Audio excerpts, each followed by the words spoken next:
Well, yeehaw and howdy. I mean, that's more Texas, but we're down in the great southern states, and we're in the state of Alabama, in Birmingham, Alabama, for the final round of the Motorsport.ie RTA IndyCar Championship. It's been a long season, a long and incident-packed season for good and for bad, and after 8 weeks or 9 weeks, with the delays caused by the iRacing update. Once again, thank you, iRacing. We find ourselves finally in the deep south of Alabama in Barber Motorsports Park. Now, Evan Dalton is on tenterhooks tonight because he said right at the beginning of the year that this would provide the best action. With only 16 drivers on the grid, it'll be interesting to see how that all shakes out, and you'll also find some big surprises. So we didn't go from Daytona, we came from Phoenix last week and headed over to Barber Motorsports Park. This is a 2.38 mile circuit, 17 turns, with Patricio Award with 106.8 in a very recent iteration of an IndyCar. So that'll give you an idea of where we can go with the timings here at a Barber Motorsports Park. But this is a firm fixture on many of the series, including IndyCar, Moto America, the GT World Series Challenge in America, and formerly the Rolex Sports Car Series and the IMSA Prototype Challenge as well. My name is Kevin Galvin. As I alluded to earlier, I am joined in the commentary booth, as always, by Evan Dalton for the 8th and final time of this season. And Evan, it is going to be a title showdown between two cousins, but much as we expected the younger cousin to be in the ascendancy, it hasn't quite worked out that way when all of the statistics have proven to be borne fruit. Yes, hello everyone. Hello Kevin. I love how an underrated track has subtly been twisted to providing the best action of the season, but I am under pressure this evening. My potential career as a pundit on the line with that statement. What a championship fight we're in for. Whether we get the good racing action, whether we get the big list of drivers, you can park on that because we have a brilliant title fight on our hands. 4 points separating Ronan Doherty and Dylan McClements after the drop round, so the standings looking slightly different on your screen, but that goes to show how big Dylan McClements has been affected by that drop score. 483 points to 460. Then Conor Melia in third, ahead of David Wardy Ward, Peter McCann in fifth. Then it is Sean McClements, Tony Stack, Kevin Joyce, Brandon McGaughan and Jordan Kelly. It is two teammates, two cousins, fighting out for an RTA title. Yeah, so tell us exactly how the drop rounds have affected Dylan, because normally that's kind of maybe a 10-15 point swing when it comes to the drop rounds, but unfortunately the young McClements has absolutely been plundered with the drop rounds. So how many points has Dylan lost, and what would that equate to? So, drop rounds then. Ronan Doherty has lost the Indianapolis Motor Speedway round in round number 3, where he scored 34 points. That is only 4 points more than a single heat win, so it goes to show what a disastrous evening it was for him that day. Dylan McClements, on the other hand, has lost round number 5. That was the Mid-Ohio Sports Car course, where he actually won the third heat. So he's lost 61 points in his worst score, which goes to show the consistency he's had. He had rounds of 68, 82, 64, 74, 86, 78. So he's lost 61 as opposed to Ronan's 34. So in theory, Ronan coming into tonight has had a 30-point swing. Plus Dylan has an extra 15 penalty points compared to Ronan, so that's where you get the 4 point difference. Ronan leads by 4 on 4.26, Dylan on 4.22. I'll be trying to keep up with it throughout the evening to keep you updated, folks. Yeah, thanks very much, Evan, for keeping us up to date with as best as you can, because I know it's a bit of a handful to get your head around. For us who aren't mathematicians or statisticians, but I'm sure you'll figure it out as the evening goes, and Evan will be keeping us abreast of the championship situation, as they say further north. Hello to Johnny Hollywood, who joins us as ever.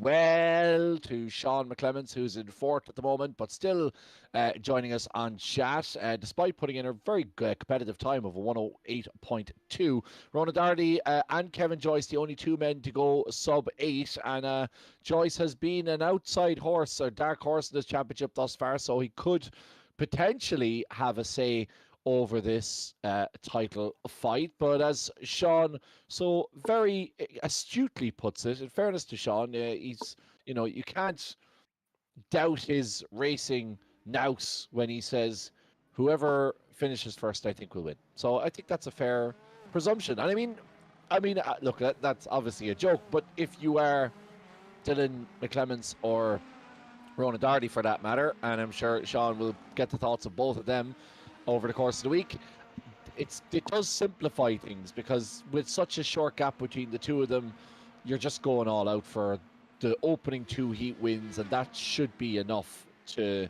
keep you safe barring a disaster in the final heat, right? You would think, but we had in the LMP2s a couple of seasons ago where the title was all wrapped up for Jason Smith and they somehow ended up tied in points after Heat 3. So you can have a disaster. Sean will be trying to play as neutral as possible, obviously leaning towards his brother, but has to be careful. Ronan lives within walking distance. That could end badly. We could have a boxing match come the end of the evening as, someone's already destroyed their car into the right-hand wall.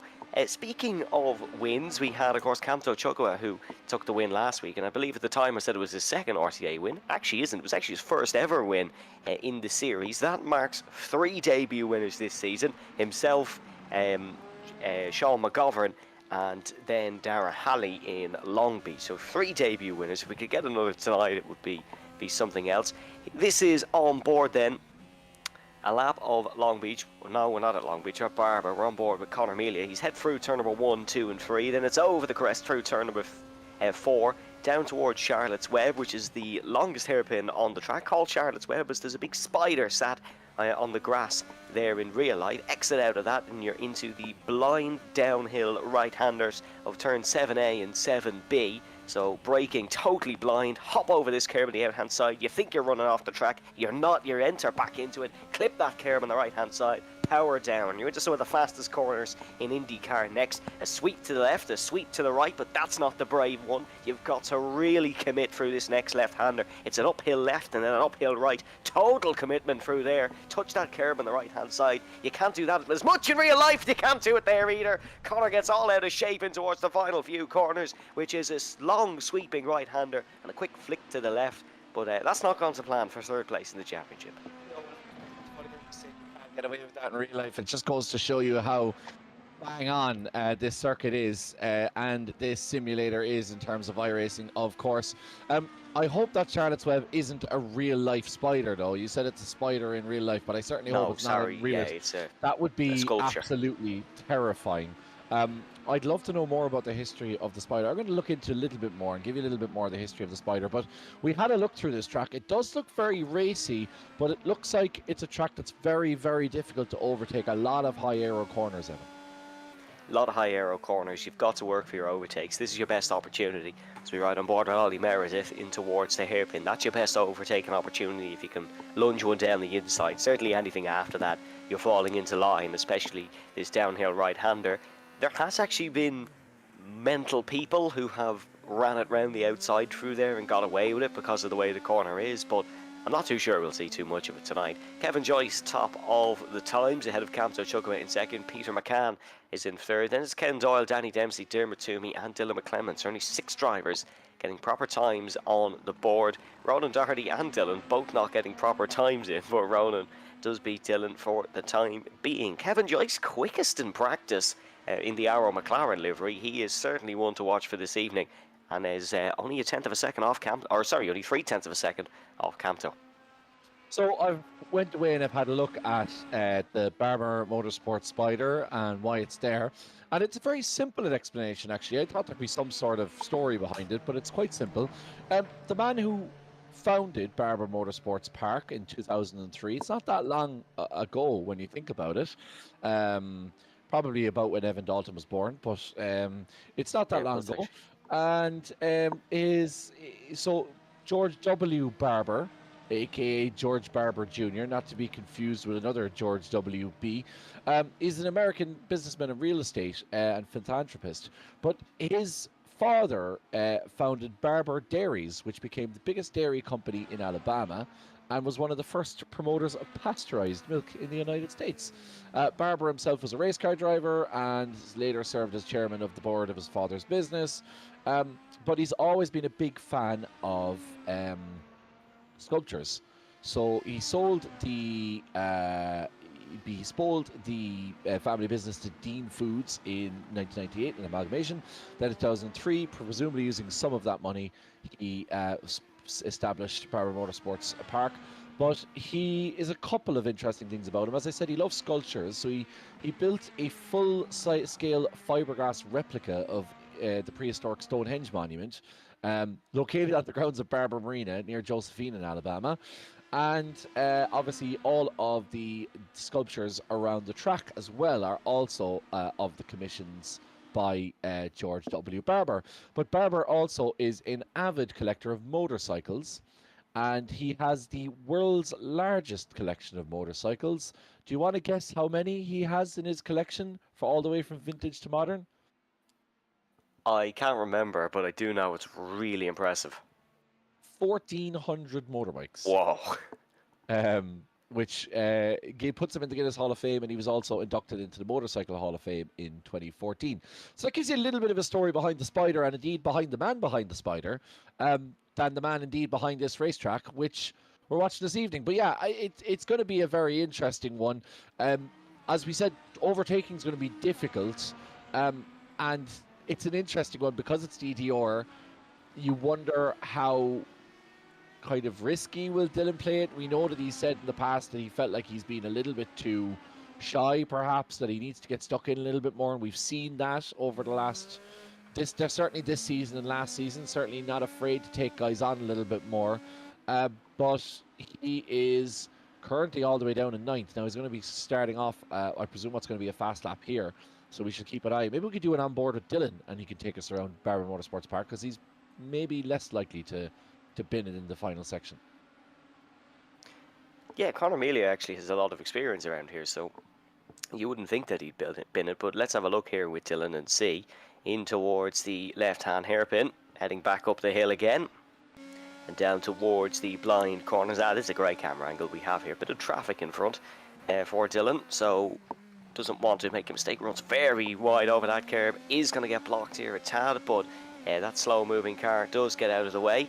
Let's see how committed he is through here. This is a real test, because we're at the halfway point in qualifying. He should have the tyres up to temperature now. And we will see in towards the left-hander up here through the long sweeping right. Yeah, as committed as Conor Melia. And he has actually made it to this point of the track. You've got to bolt all the way to the left-hand side, then sweep back into the right, and you're flat from here to the start-finish. Sean McClemens, great lap from him. Another great lap from Capto, goes to second. Let's see where Dylan McClemens can go up towards the start-finish line. Oh, Paul, great lap. Position for Dylan McClemens with a 1:08.161. That is 1/1000th of a second faster than cousin Ronan Doherty, and that 1,000th of a second could prove the difference in this championship battle. Because as you said last week, Evan, lap times do get slower in these IndyCars as time goes on. Obviously, we're going to see another change of tyres, but generally the lap times are slower. So could that be the difference, as Ronan Doherty is slow in the first sector of his latest lap as well, so he's probably not going to improve as time ticks away. And you would think 15 minutes is enough, but this isn't a sole qualifying, this is open qualifying, so you never know who might have an accident or might have an incident or who might block you. So getting that time on the board is absolutely vital for Dylan McClemens. It is vital. Now, the slower lap times as time goes on is more of an oval thing, but at a track as difficult as this, as Campto is on pole now, so Campto Choco is just full of confidence, absolutely flying. At a track like this, where mistakes happen so often, it's very crucial to get a good time in, and that's a great lap from Dylan McClemens. Campto, though, he's looking to grab some of the headlines here on title deciding night. Might be looking for 2 wins in a row. It happens more often than not. It's like the old adage of the buses turning up, where once you grab one, the second you're not usually long waiting for. Well, that's the thing. I mean, you are essentially starting on pole. So if you can win the first race, you give yourself a great opportunity to win the second, as we see Jamal Gandor going through this final section. I do love that series of corners that really tests your mettle, this last sector, because, you know, as you say, Evan, you think you're going off the track, but you have to trust in the line that's there and trust in the fact that you know the track is going to catch you a little bit, which I really enjoy. In the 911 car, or 961 car, I was going to say he should change the number to 911, given the amount of incidents and accidents he's caused this season. But no Emma Dempsey on the grid as far as we can see. So we shall see if those two once again come together, as you do get a glimpse of that Charlotte's Web spider in the background as Ronan Doherty continues his lap. Yeah, I think there's been more weeks where Emma and Jamal have made contact than there hasn't been, where I don't actually think they made contact last week, which was quite disappointing. We almost expected it at that point. Here is Ronan Doherty. You can just see in the background in the purple and yellow livery, an interesting coloured car that Ronan Doherty opted for, just flying through there. You can see how gripped up the car is at this point in qualifying. Let's have a look here through the helicopter camera then. Izzy has committed as McClemens. Oh, right out to the grass. That's where Conor Melia made his mistake. Just touched that grass. Doherty doesn't bolt. Oh, well, he's heading into the pits. That's why. Yeah, I suppose one last change of tyres, and this is the final go now for Ronan Doherty. Dylan McClemens is also trying to better his cousin. So Ronan has gone better with a 108.125. That's 0.004 of a second, and just it's incredible how close these guys are. You wouldn't get this close racing in Formula One, and even notwithstanding what we saw last week in Hungary, once again shout out to Alex Dunn for another great second place finish in that one. But yeah, Dylan is hunting here because, as I said, this track, not too many places to overtake, and unless you get a jump on the line, it's going to be very, very difficult to try and keep up with Ronan Doherty. Your only hope really is that Campto might make a mistake, but he seems to be pretty rapid around here, and usually if you're rapid around somebody, it means you're pretty consistent around there as well.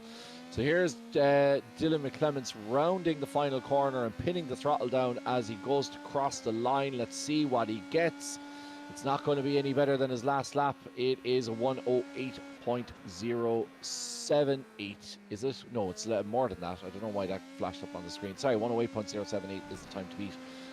Dylan quite a bit off that. So he's going to keep going again. But time is running out now for McClemens, with Doherty ahead of him. And Campto Chukwue might be the man in front. And certainly Campto has been phenomenal this season. But it is second and third place where our eyes are on for the final part of the season. Yeah, and crucially enough, even though he is only one spot behind Ronan Doherty, he's on a different row of the grid than him. So Dylan on row 2, Ronan on row 1. He'll find it very difficult to overtake. In terms of if Campto decided that he wants to become the messiah and clean sweep things this evening, Ronan currently on less race wins than Dylan. Dylan on 6, Ronan on 5. So that could come into play if we come into countback. Whole row argument has gone though, because Conor Melia is now on the front row, second position there for him. He'd love to end the season with a win. This is a flyer from Dylan McClemens though, up across the start finish line. Is it the clutch lap that we expect? It absolutely is. Pole position provisionally for second in the championship. And what a crucial lap that could be, but there's a good few purple sectors around the timing board. Could be a very interesting end to qualifying. It out when it absolutely matters from Dylan McClemens, the champion man who came into this round championship leader and really has only not championship leader due to his own consistency, if nothing else. Dylan, but coming in sub 108, and that's going to be exceptionally difficult to beat. You saw these guys eeping away thousands of seconds at each other, but Dylan going sub 108, which is an incredible lap time. Let's see what Ronan can do in response. He crosses the line, but it's not good enough for Ronan. He's still a bit off. Enough to go second place, but not enough to top the leaderboard. And that's it, I think, really, for these guys. What an outstanding lap from Dylan McClemens. Let's see what Kevin Joyce can do, though. He was one of the early pace setters. A little bit squally coming out of the corner there. He's going to have 45 seconds to get this done. I think he might have enough time to get it done, Evan, because we're entering the final sector here. Let's see what Kevin can do in the McLaren livery. Yeah, not improving in the first two sectors, but crucial qualifying for Kamto Chukwu, who really is a spanner in the works. He's now split the two title rivals, so it's now McClements on the front row, and Doherty will be right behind his rear wing. A personal best in Sector 3 for Kevin Joyce. Let's have a look for the final couple of corners. Is the Arrow McLaren livery driver able to throw a spanner in the works? Oh, a huge wobble for the final corner. That's your time gone. But a great save nonetheless, as Dylan McClements has taken a crucial pole in his attempt to win a second championship. Yeah, it's going to be hell for leather now with these guys, because race 1 will lead into race 2, as we said. So it is Dylan McClements who leads us off after a fantastic lap, 107.8. The only other man in the 7th is Kamto Chukwu, who's going to put a spanner in the works here between the two Team DDR drivers. Then you've Ronan Doherty, our current championship leader, followed by Conor Melia, and then Sean McClements. So the 3DR boys split with privateer teams. Then Dara Halley in P6, Kevin Joyce in P7, but has the potential to be faster, I think, does Kevin Joyce. So you might see him, if he can keep a clean race start, make up some of those positions. Then Ken Doyle, followed by Diarmuid Toomey and Ollie Meredith in the top 10. Ollie's been with us all the way through the season and has taken part in every race, in fairness to him. Then Peter McCann, fresh back from Finland, in P11, followed by Danny Dempsey, and then Jamal Gandor, Phil Upson in P14. David Ward didn't set a time, neither did Yeru Lee, Emma Dempsey, or Robert Doherty, so not too sure whether those will grid, but we do have our grid. And Kamto, Evan, is really going to put the cat amongst the pigeons here, because Ronan is going to be desperate to get by, but he won't be able to do much if that green car gets in the way between himself and his younger cousin. Yeah, very interesting situation. The thing Kamto can play here with is Dylan and Ronan's nerves. If Kamto sends one down the inside into their hairpin, it's in Dylan's best interests to just let him through. So if Kamto fancies another race win here in RTA, he can certainly use the fact he gets the championship leader to his advantage. Kamto's not the type of driver to do something stupid to someone who's trying to win a championship, but certainly he can lean on this a little bit. Conor Melia wants a win as well. This is his favourite car, one of his favourite series is to race, and he's not been able to take the win just yet. Has had some awful misfortune across the weeks, and did cross the line, the race winner in Indianapolis, but of course was disqualified from that one, so he will be looking to take a win. Dara Halley as well, don't forget him, won in Long Beach. Keep an eye on the man in 6th. Keep an eye then on Toomey and Meredith, the two Carters, in 9th and 10th. Ollie was having an absolute fantastic day on Sunday in Kevin's home county at the Rotax Championships. So keep an eye on him, certainly coming up in the world as a racing driver. And keep an eye on Jamal and Emma, because we're bound to have some fireworks from them at the back. How was your trip to the Rebel County? I meant to ask you, Evan. You never very gave me a heads enjoyable. up you were going to be down there. I got very badly sunburnt, but it was very enjoyable. Well, you know, we don't wear red for nothing. I think it's fair to say. But yeah, this is going to be very interesting. Ollie, great to see Ollie in P10, as you said, fresh off the Rotax Championship, and plenty of more racing as well. If you are interested in keeping up with what's going on in the real life racing, motorsport.ie is the place for that. And of course, don't forget, we are also thankfully being partnered with Sim Consultants. So if you are in the mood for some sim racing gear, or you need a big fit out ahead of the winter season, don't forget, don't leave yourself without the preparation that you need for the 2026 season. Sim Consultants can sort you out with all of that lovely stuff, including if you have a sim that you haven't really been using over the summer and just needs a little bit of TLC ahead of the winter program. Sim Consultants is where to go for that one. But it's going to be a fascinating one. Only 4 points separates first and third in the race this evening, and they are first and second in the championship. Let's see if Dylan McClements can finish off this season with a perfect record. Here we go then, it's Green, time green, to green. decide a champion as we go racing in Barber Motorsports Park. What a brilliant start by Ronan Doherty. Breaks later than Chucko into turn number 1. Chucko a big mistake. Sean McClement's going to go around the outside here as well. He's got nothing to lose, of course. The only Team Didier car who is at free will this evening, really. And it is the team from County Antrim, 1, 2 and 3. Dermot Toomey looking for the move on Ken Doyle down into Charlotte's Web. But he's going to have to be very late on the brakes. Bit of contact almost made. Jamal Gandor now and David Ward battling, but it is McClements in the race lead. Doherty second, and in the order the two McClements is in third. Yeah, it's Peter McCann almost coming back from Finland and causing a complete accident. He's still in rally mode, I think, as Peter going very deep into the corner there, but managing just about to avoid contact as he eventually gets past Dermot Toomey. Jamal Gandor sniffing there as well, and behind him is David Ward. Those two come together, and they come together again. David Ward, a little bit of a nudge on Jamal, pushed into the grass. He won't be happy about that. He's down now to 13 in the Simsa Esports. And Kevin Joyce, as we said, we expect him to be a little bit further up. He's already made up that place on Dara Halley, and he's hunting down Conor Melia for 5th position. But what a great start, Evan, by the Team DDR boys. Ronan Doherty slipping in to 2nd position, and Sean McClement's coming from 5th, passing both Conor Melia and Camto Chukwe, and the three boys find themselves in the podium spots already.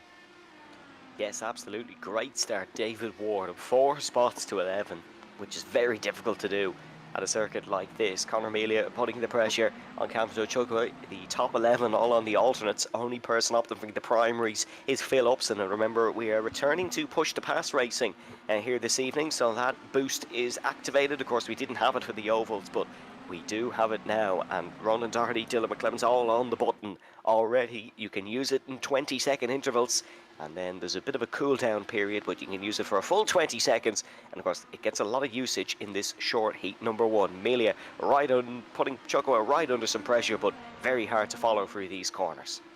Yeah, it's a tricky one, all right, definitely. And as I said, Dylan's leading. That lap was absolutely exceptional. Conor Melia still doing it for the Ivory Coast, in fairness, giving them more coverage probably than Olympic Marseille, who have the Ivory Coast as their official club partner. Dylan McClement's, it has been a great lap for him, and obviously you don't want to see a championship decided by a qualifying lap. We'd love to see passes and thrills and spills, but he's already building a 4/10 gap on Ronan Doherty, and he's proved that he's the quickest round here in a single lap. He's no reason not to be that quick with nobody in front of him, especially now with the push to pass enabled, should I say. So every reason that that Dylan should be able to go ahead and win this race. It's just a case of how consistently can he manage that gap, because these tyres, it's not going to be an issue after 10 minutes. And if he can win these opening 2 races, he's put himself in a superb position to win the overall championship. Thanks to everyone for getting in touch. Adam Dowling says Peter causing mayhem. Adam should know that well at this point. He knows Peter well enough. Thanks for Geraldine McClement saying, come on Dylan, cheering on her son in this evening's contest. She has 2 sons in this, Geraldine, so I hope you're cheering as much for Sean as you are for Dylan in this. And also Johnny Hollywood, thank you for, as ever, for getting in touch. Let's have a look at an action replay that we have here. This is Conor Melia with Camto Chukwu. Let's see what happens here to Melia in the 56 car. Cuts across the corner, and a little bit of a wiggle there on entry. Manages to hold it together. Is there something a little bit later on that we're not seeing? Oh, that's very wide there. Oh, that's a big mistake there from Melia, and he's going to lose out quite a lot there. Just running too wide on the outside of the grass, and he's flirted with that grass before. Unfortunately, it's his undoing once again, Evan. Yeah, Conor got away with that one, to be brutally honest. Did well not to end up in the wall or even rotate round. Kevin Joyce under a lot of pressure from Heat 1 Halley behind, who always seems to be exceptional in our first 10-minute race of the evening. Look at the top 2 though. Look at the pressure Ronan Doherty is putting on his championship rival. Has used a lot more of that push to pass assistance, but we are almost halfway through the race. You get 200 seconds. You may as well use 100 of them in the first 5 minutes. Vote on the button now, and as we ride on board with Ronan Doherty, let's see how close he can gain to Dylan McClements. Where is he gaining the time? Better apex through 1 for Doherty. McClements carries not as much apex speed, but much better exit for the race leader. Ronan, you can really see getting the aero wash over the front of the car. down towards the hairpin. Who's the better through here? Much later on the brakes for Ronan Doherty, and takes that same apex, but Dylan just very quick out of the corners, and that's why he's staying in front.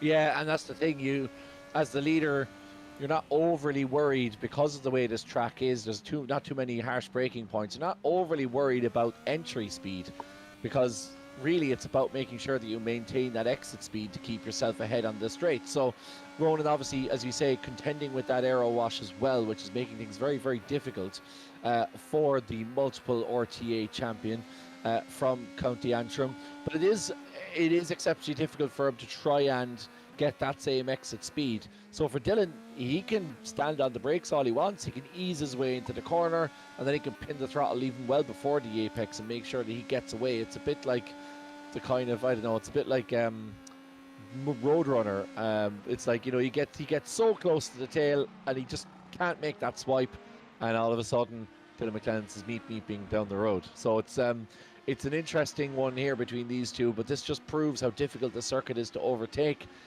Fantastic circuit, Evan. Not sure about a circuit for a championship decider, though. Well, I didn't pick it, so hardly my fault. I'm not blaming you. I'm opening up the conversation. Here we go. Here's Dara Halley looking for the move on Kevin Joyce. That's right round the outside left. The inside line for the next corner. Very close between the two.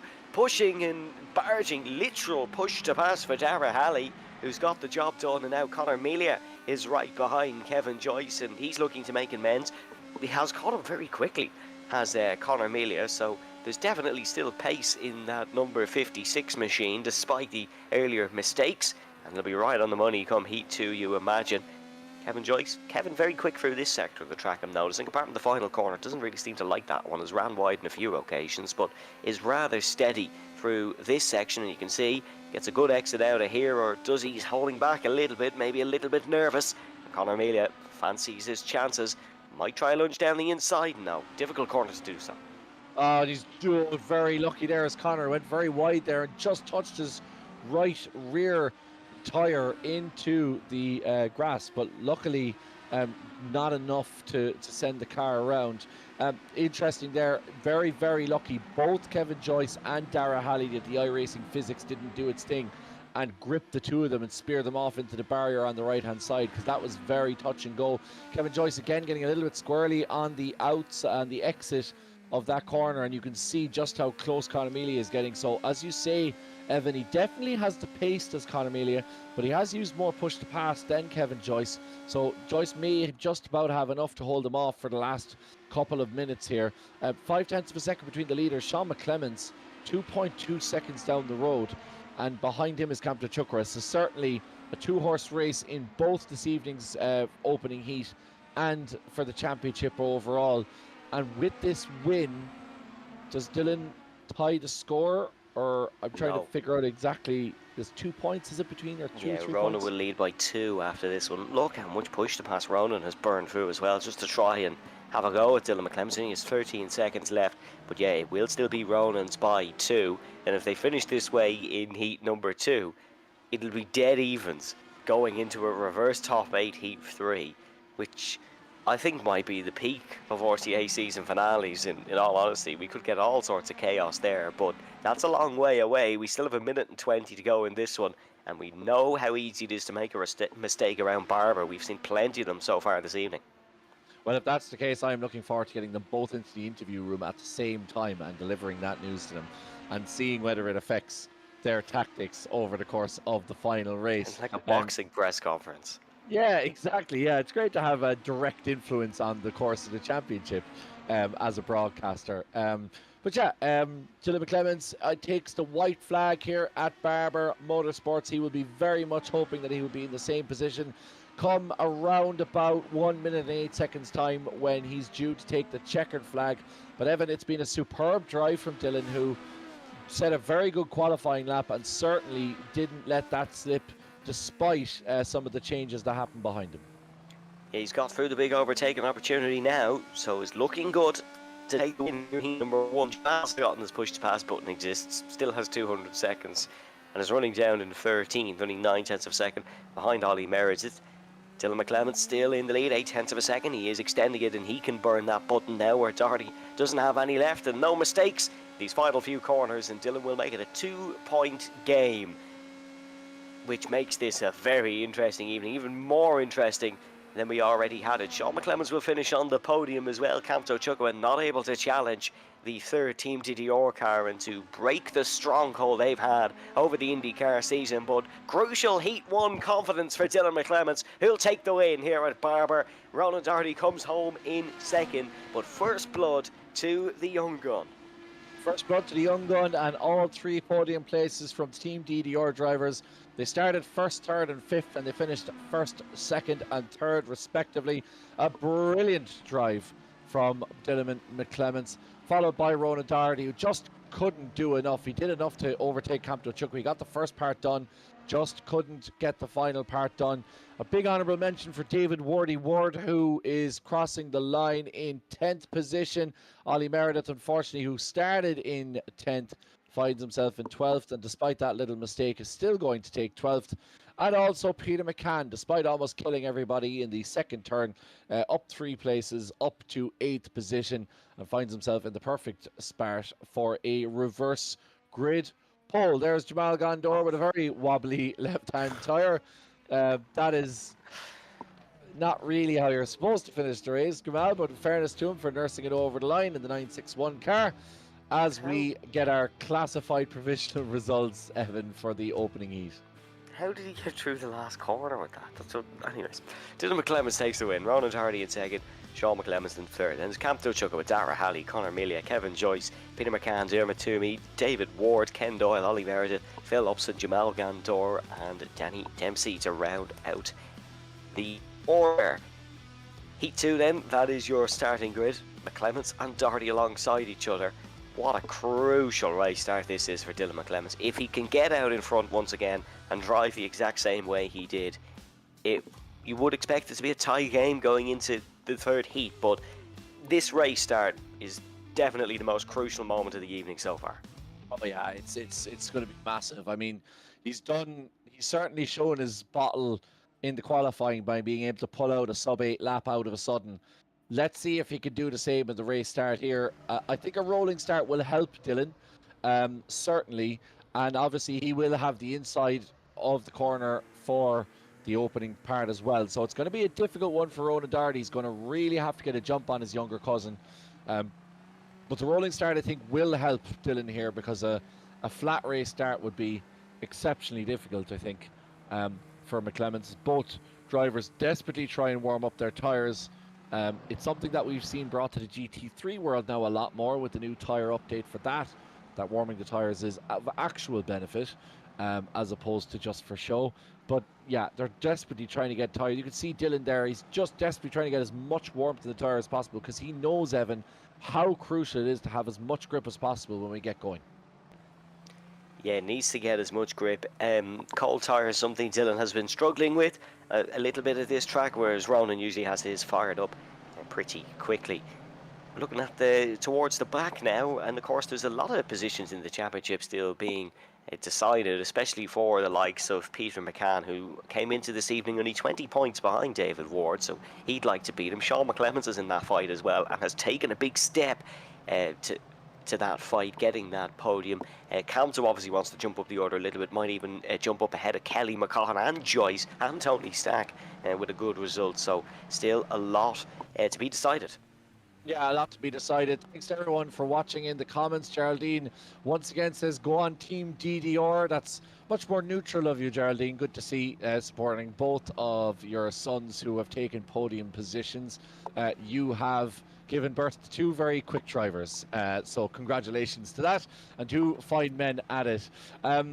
Right, Adam Dowling, who's not a fine young man, but is watching nonetheless. He says, I blame Rob Parks. So we're waiting to see what Rob's... Also not a good driver. Sorry.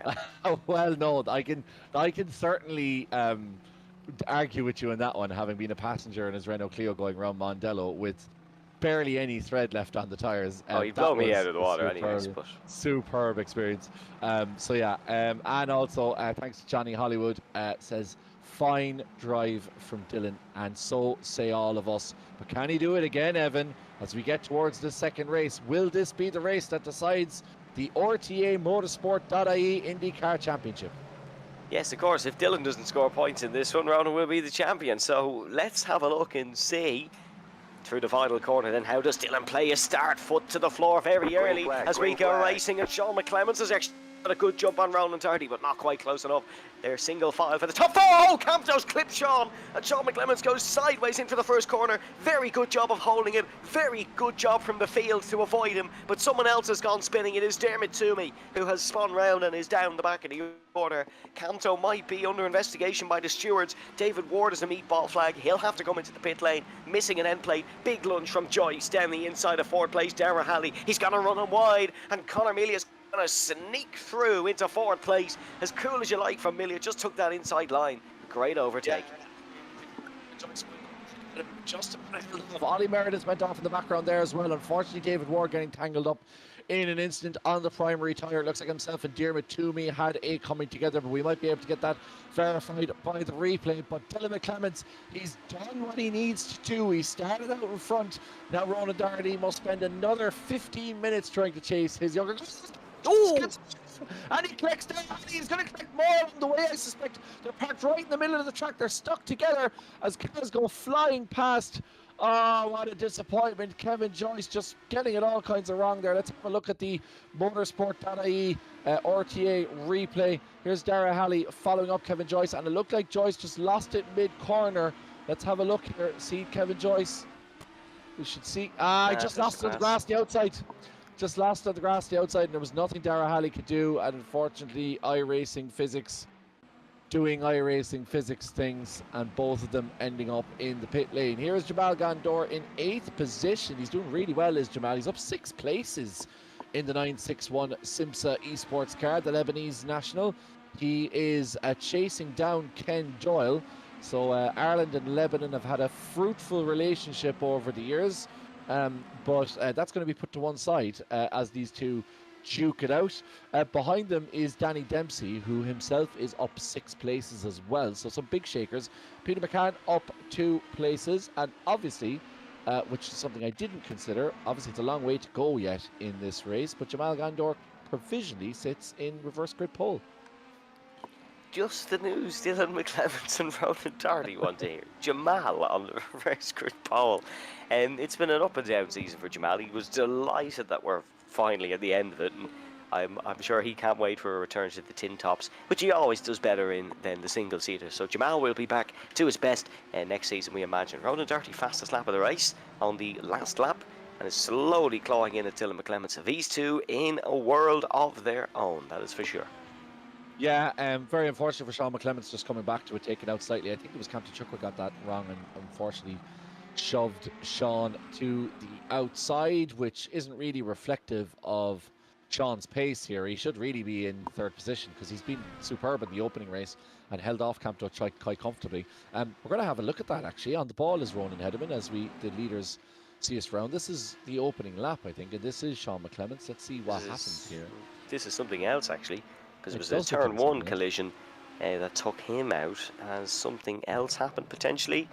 No, still running in 5th. Here we go. This is a look at it. So on the rolling start, Sean actually got quite a good launch, I thought, but something slowed him down on the start phase. He seemed like he was going to attack Ronan through here, unless Ronan just got up to speed a bit quicker. Yeah, he did. Just got up to speed that little bit quicker. Keep an eye on the green car behind, going for a lunge down the just tagged him. Yeah, just tagged Sean. Sloppy from Camto, unfortunately. Sean did a good job at saving it. Should be minimal enough damage, and then the carnage in front will help him. But yeah, disappointing. Yeah, it's a tough one because there's obviously, I think you'd have to go back and have a look to see whether it's neck code or whether there actually was a touch between them, because it looked really marginal.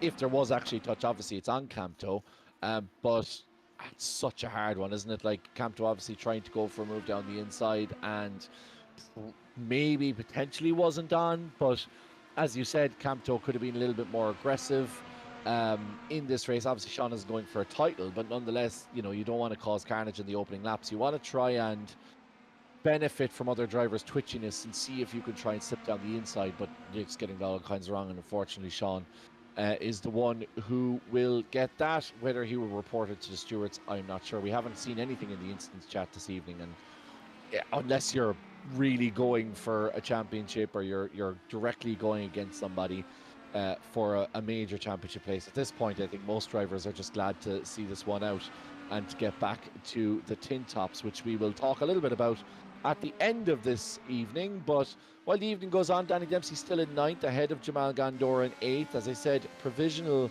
reverse grid pole for Jamal here. Ken Doyle up 4 places and Peter McCann up 2 places. So a lot of people moving forwards. There's Danny Dempsey, goes down the inside of Jamal. I was looking at my timing table. I didn't see how close that was, but I suspect that was a little bit of a opportunistic move from Danny. Is it right in saying? Yeah, but Jamal did good to avoid it. If we have time for a replay, Ronan Hederman might pop it up. But that was quite close. It worked out all right for Jamal, who got the switchback and is now ahead of Danny Dempsey, heading into the fast part of the track, so he won't be stuck behind him. Still hasn't used the push to pass Jamal. Have a look at this one, Kevin. This is a lunge, certainly, to say, from Danny Dempsey, but no contact made. Yeah, well, I suppose you do leave yourself vulnerable when you don't have a push to pass button binded on a car that uses push to pass. Oh, that's interesting actually from Danny, because it looked like he actually kind of lost it a little bit under braking and then just pointed the car to the inside in an effort to try and slow down to avoid Jamal, as opposed to trying to fire something into a gap that wasn't there. Maybe I'm being a little bit kind, but it just looked like the car moved under him a little bit in braking, and then he kind of lost that braking performance a little bit and then had to try and move to the inside. One man that isn't struggling with his braking, there you go, you can hear that, is Dylan McClements, who is slightly slower than his cousin on the push to pass, but does have a 5/10 advantage, which he's managing pretty well on these alternate tyres. You can see the gap there over the laps, and it's Doherty losing out a lot on the opening lap, of course, but has been overall quicker, but not quite enough. You can see there really that lap 2 is the only difference, as lap 5 has essentially cancelled out what happened in lap 4 and lap 3. And then you can look at lap 2, like lap 3, lap 4, and then again 6 thousandths of a second off. So minimal enough, but still, since lap 2 has been losing a little bit of time on McClements every time they cross the line. But of course, you look at the push to pass button there, Dylan on it, and Ronan a little bit later on it. So Dylan is using a little bit more push to pass, which might explain it a little bit more. But both of them, as we hit the halfway mark of this race, just about now, they still have over half of their push to pass to use. So both of them certainly being a little bit more conservative in the second race of it. What do you do if you're Ronan Doherty at this point? As David Ward comes into the pit lane, disappointing evening for David, he's finally pitting from that meatball flag. What do you do if you're Ronan Doherty? Like, genuinely, because the dirty air is bad enough to keep you behind, but it seems that no matter how good his lap is, Dylan's just able to match it. The gap has been between 6 and 8 tenths for the entire race. I don't know, I mean, do you finish second and then use the, like, this is the great thing about the reverse grid. Like, if Dylan wins this race, we're dead even as far as our calculations go. But Ronan then has the advantage going into the final race, and will have the inside line in P7 over McClements, who's going to be starting in P8. So you're obviously leaving yourself open to a lot more carnage starting further down the pack, and that may have an effect on things. But if you're Ronan Doherty, even if you don't get ahead of Dylan, you still net have the advantage over McClements. Whether that advantage will bear itself out depending on what other drivers do on the grid, but you're on the inside of the grid for the race start, and you are ahead of him going into the final race. So I don't know. I mean, Ronan, you probably just have to bide your time. Obviously, drive as fast as you can. That goes without saying. But if you can't catch up with Dylan, just stay error-free. Consolidate that second position. Don't lose any further ground. Hopefully, from Ronan's point of view, Dylan will make a mistake at some point over the 15 minutes with the massive amount of pressure that's on his shoulders. And if not, then you try and use the advantage into the final race, I guess, because there's no way that Ronan's going to pass him at the moment, given where the two cars are. Yeah, and the other good thing for Ronan, if they are tied on points going into the final race, is obviously it can be decided on countback. If it was to be decided on countback, Ronan would lose. Because Dylan has more race wins than this season, which is for the first time ever in RTA. Dylan has more wins than Ronan. He's the most of any of his team. Dylan, if he was to win this one, would have 7. Ronan 5, and then Sean, unfortunately, not getting on the board this season, was a couple of thousandths of a second away from it in Indianapolis. Almost won the big one, but unfortunately not able to get on the board. 0.5 of a second this time round. Dylan just doing that perfect job, which is what he needs to do. First 2 laps of Heat 3 is going to decide this one. Yeah, but I mean, if things continue the way they are and Dylan does finish top, then it's countback doesn't really come into it, because they're not going to finish on the same amount of points in the final race, unless no, that's what I was saying. Barring some disaster, yeah. So, yeah. Actually, I don't think they even can both no score because of the least amount of drivers we have tonight. I think they will both guarantee to score something. So it just depends on who crashes out first. So in that case, but yeah, it is going to be a hell of a final race, and Dylan has done everything he needs to do up to this point, though. In fairness to McClemens, he has pulled a lap out of nowhere, pulled a sub-8 lap out of nowhere in the last couple of minutes of the qualifying to secure pole. He's taken pole position and he's secured it in race 1. He's taken pole position and he's secured it in race 2. He's got that gap up to a second, which is the highest that we've seen it between these two. Obviously Ronan having some sort of error there, but you can see there lap 10, 0.5 of a second. So Ronan making a mistake at some point along the way, with a 109 or 19.1, which is quite a lot for Ronan. But inevitably, when you have 2 drivers who are driving right at the limit constantly on the final shootout for a championship, the pressure is enormous, and there's going to be somebody make a mistake somewhere along the line, and Dylan has to be flawless. He can't do that, for example, because he needs to be flawless in the final race as well to make sure that he gets past Ronan, which is very eminently doable. Like in the opening lap, certainly there's going to be opportunities, and if Dylan is decided to be aggressive and he wants to try and throw it down, maybe down the inside and do a switchback, then that's a possibility. But he's going to have to get it done early, because you can see here how difficult it is to overtake on this track. But Ronan has burned a lot of that push to pass, and he certainly hasn't made any inroads on Dylan, who seems to be getting really comfortable around this track, even more comfortable than he was to begin with. So Dylan's fastest lap was a 108.3. His lap was a 108.927, slightly slower than Ronan, but only by 6 tenths, hundreds and thousands, 6,000ths of a second. Cogs are turning. So yeah, it's getting there. As I said, I'm not a man of petition. So, but yeah, Ronan very slight gain in the last lap, but Dylan overall seems to have the more consistent pace. Now, whether he can get past the number 29 car in the final race, that remains to be seen. Yes, seems like we are going to get our pre-fight presser between Dylan and Ronan. Actually, I wonder, will we see any chairs thrown across the road to each other? Will we see any of the usual pre-fight shenanigans? Can we get Niall and Damien in as Nigel Benn and Chris Eubank? That would be quite interesting. We're also going to get Jamal on the reverse grid pole, which is quite a frightening sight given how this IndyCar season has gone. But if Jamal could take his opportunity, that would definitely snatch all the headlines. Who cares about the championship if Jamal could convert pole to win?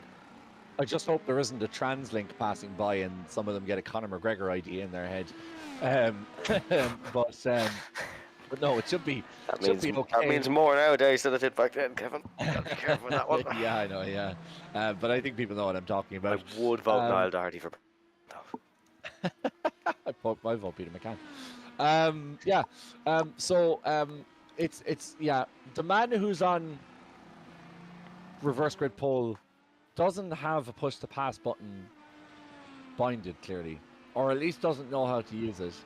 I suspect he just doesn't have one binded.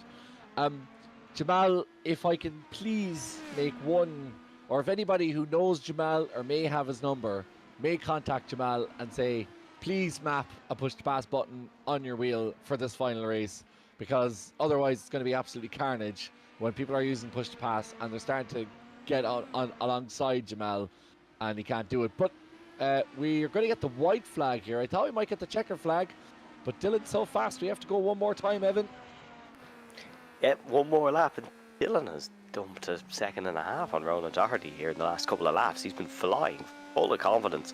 We're on board with Ronan now, whose livery looks a lot different on board than it does on the off-board cameras. It always kind of confuses me of who we're on board with, but yeah, the tension is certainly building. It's the perfect time to go run and grab some popcorn, because the tension has been building for 15 minutes. This has almost been a pre-Heat 3 show here in Heat number 2. Captain Chukwu is going to finish in the podium. He held off Conor Mealy, and Sean McClements unfortunately wasn't able to cut into the gap that they had. But touch of the grass for Dylan. Doesn't want to lose it now. Just heading into the fast sweepers, and up the hill we go for the final time here in Heat number 2. Dylan McClements and Ronan Doherty enter Heat 3, the final heat of the season, tied on points. Winner will well and truly take it on, as that is a very aggressive checkered flag waving for Dylan McClements, who weaves his way to the line. It is a 7th win of the season. Gran Camto Chukwu on the podium. That will remain to be seen whether he does end up getting reported by Sean McClements in that opening course. But Dylan and Ronan, cousin to cousin, Team DDR battle. We've raced 7 rounds. We've raced 23 races in total, 23 heats over the course of this season, and we are dead tied on points between these two. If you know anybody who is into sim racing and wants to see a battle, send them the link and get them involved. Get them in here to watch this final battle, because this is going to be a massively tasty one. Even more so when we look who crossed the line in 8th position, given the season that he'd had. Now, Jamal has been very good this evening. He's been very consistent on this track, but the pressure will be massively on his shoulders. He won't want to make himself part of the championship story, but he's going to be under massive pressure on a track that does invite carnage around these high-speed corners. So if you know somebody, send them the link. Get him to subscribe, get into the comment section, and let us know who you think is going to win the RTA Motorsport.ie IndyCar Series. Yes, your full race results is Dylan McClements who takes the win, and it is Ronan Doherty, Captain Chukwu, Conor Mealy, Sean McClements, Peter McCann, Ken Doyle, Jamal Gandor, Danny Dempsey, Ollie Meredith, Phil Upson, Kevin Joyce, Dermot Toomey, David Ward, and Dara Halley. Let's hear from first in the championship, tied on points, heading into the final heat. Ronan and Dylan, after 7 rounds and 2 races, you enter the final race tied on points. Starting with you, Dylan, 2 fabulous heats for yourself. How are you feeling? Yeah, feeling good. 2 wins to start off the bat. Championship or not, I feel like I have good pace, but this last race could definitely shape up anything. Ronan, dirty air seems to be a big problem. You've just struggled to maybe work an overtake, but you're certainly not the only one. Are you happy now that you're starting in front of Dylan for Heat 3? Well, okay, I don't know, like anything can happen, but yeah, no, the dirty air was wild, and I was actually, to be honest, really happy with how I done in both races. Like, I don't think I'd have the pace. I thought it would have been dropped, but I was fairly happy now, to be fair. Now to my pre-fight press conference co-host, Kevin. Any questions from yourself? Yeah, first of all, to Ronan, I suppose you can see that gap starting to get away from you in the last part of the race. Were you pushing as hard in the last part of the race? And you kind of worry that overall, Dylan might have the overall pace over a 20-minute race? I don't know. I think I'm a bit quicker at the start, considering how close I can stay behind him, and he's quicker at the end. But no, the issues I was having was just when you're in the dirty air, you're overheating your tires, you're sliding about more and more, and you're just overheating more and more every lap, and then you just really sort of drop off the edge of a cliff then after. But now look, it's last race in RTA. It's kind of random, no matter where you're starting sometimes. So I just hope everyone goes down cleanly, like, and there's no neither me or Dylan get hit by anyone. Yeah, because Dylan, obviously, Jamal starting on P1, and there's going to be quite a lot of cars to get through. Do you think you're going to have to win this race to win the championship, or do you reckon that you can maybe finish a second or third and still keep Ronan behind you? I don't know. I suppose it all depends what happens the first couple of laps. Their air being not so bad, tire choice will probably be a bit tricky, but there's a couple of drivers like Jamal up there. He's gonna send it. He's in a good position, and he probably has the pace to lead for a couple of laps. But we'll have to try see what happens. All right. Well, may the best cousin win. May the best Team DDR driver win, and I presume no matter what happens, we won't have riotous scenes in Dunloy this evening. Nah. Oh, you never know. Like, we could go out there with a pitch, sure, but Well, if you do, just record it because we want that content ahead of next season. Ronan and Dylan, the very best of luck from both myself and Evan, of course, and Ronan, of course, in the background. You've provided some superb racing this evening, and I think it's rather fitting, and right throughout the championship, of course, and I think it's rather fitting that you guys go tete-a-tete now to see who's the winner, and we'll hopefully be speaking to both of you following the final race, regardless of who finishes on top. Yeah. Cheers, Kevin and Evan in the room. cheers, lads. So yeah, two former winners of the RTA series, but Ronan, of course, has a lot more experience in terms of being in this position. Will it stand to him, do you think, Evan? Yeah, I think Dylan's a lot more nervy than Ronan. It's like, I don't know if you do it as well, Kevin, but analyse the penalty taker before the penalty. You can kind of know who's going to miss based on the body language. Just from hearing them, Ronan doesn't seem flustered. But Dylan's a different animal. Once he starts driving a car, he's always been that way. You never really know how to judge him. Yeah, this is going to be a brilliant one. This is going to be a really, really good one. The 5-minute break just ending now. Kevin Joyce actually went out and put a lap in. Seems like the tyre to go for here is going to be the primaries rather than the alternates. The alternates just falling off a little bit towards the end. But it will be Jamal Gandor who is on pole position. It's been a while since Jamal started out on pole. In a totally un-championship related thing, we could get another surprise winner. Well, and that's the thing. And also, this is a great opportunity for Jamal to potentially kind of, we've given him a lot of stick, I think it's fair to say, in the last while. And this is a great opportunity for Jamal to maybe prove us wrong and prove all the doubters wrong and show that he is well able to be up there come the end of the season. So, yeah, why not give Jamal an opportunity to really prove himself in the final race and see what he can do? Because I'm sure he'll be feeling that he's been wronged a little bit over the course of the season by some of our coverage. So, let's see if Jamal can go ahead and get it done. Sorry, I should say, no matter how many jokes we make, we all love Jamal. He's an We absolute do. living legend of this series. We absolutely love him. But he likes banter as well, so that's why we give it. I said the primaries was going to be the tyre to go for. Totally wrong. Entire top 8 have gone for the alternates. Everyone after that has gone for the primaries. So those with a bit of experience opting for the softer tyre. Now it's time for the nerviest pace lap in RTA history. Don't do a Scott McLaughlin and bin your chances before the race has even started. Yeah, Ericsson definitely won't hit you on this one, so you'll have no excuses here. I'm very interested by that choice in terms of the alternates, not only from the pace setters, but also from the likes of Dylan. He's going to be, if he gets stuck behind Ronan and he's on those alternates, he's going to find it exceptionally difficult to come back later on in the race.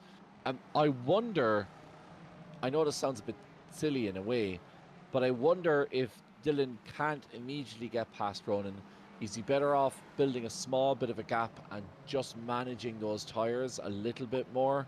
instead of trying to cling on to the back of Ronan and destroying the tyres, as Ronan was saying in the last race, which meant that he kind of ended up dropping off towards the end, is Dylan actually better off giving himself that little bit of a gap, managing the tyres a little bit more, and then maybe last 5 or 6 minutes going hell for leather at a Ronan Doherty, whose tyres are going to be cooked from trying to keep that pace. We shall see.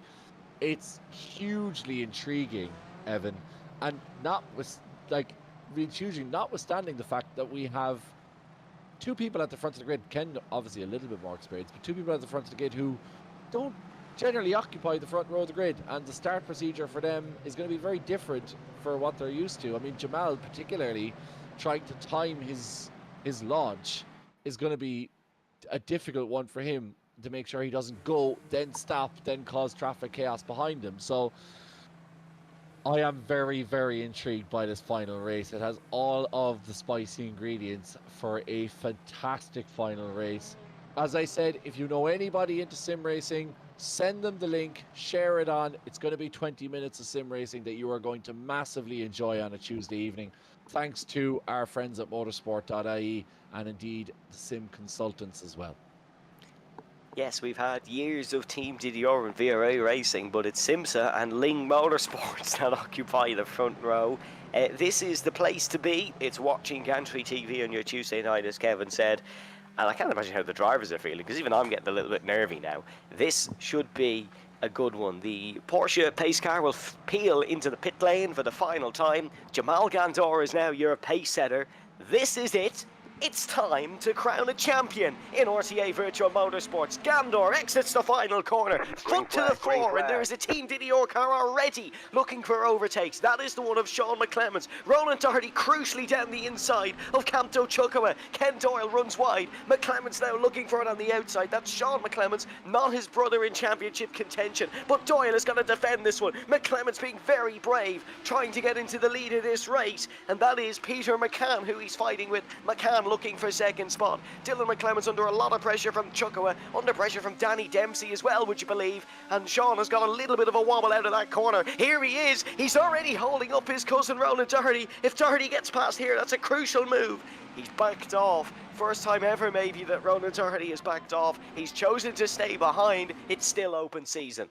And look who's right behind him. He was under pressure from Camto Chukwue, but Dylan McClemens has done enough, and helped by his brother, no less, and fellow Team DDR teammate Ronan is very much in his sights now. Let's see how this one plays out. It's going to be exceptionally difficult for him to get past Ronan, but do remember that we have people in the front of the grid who are going to cause issues, undoubtedly.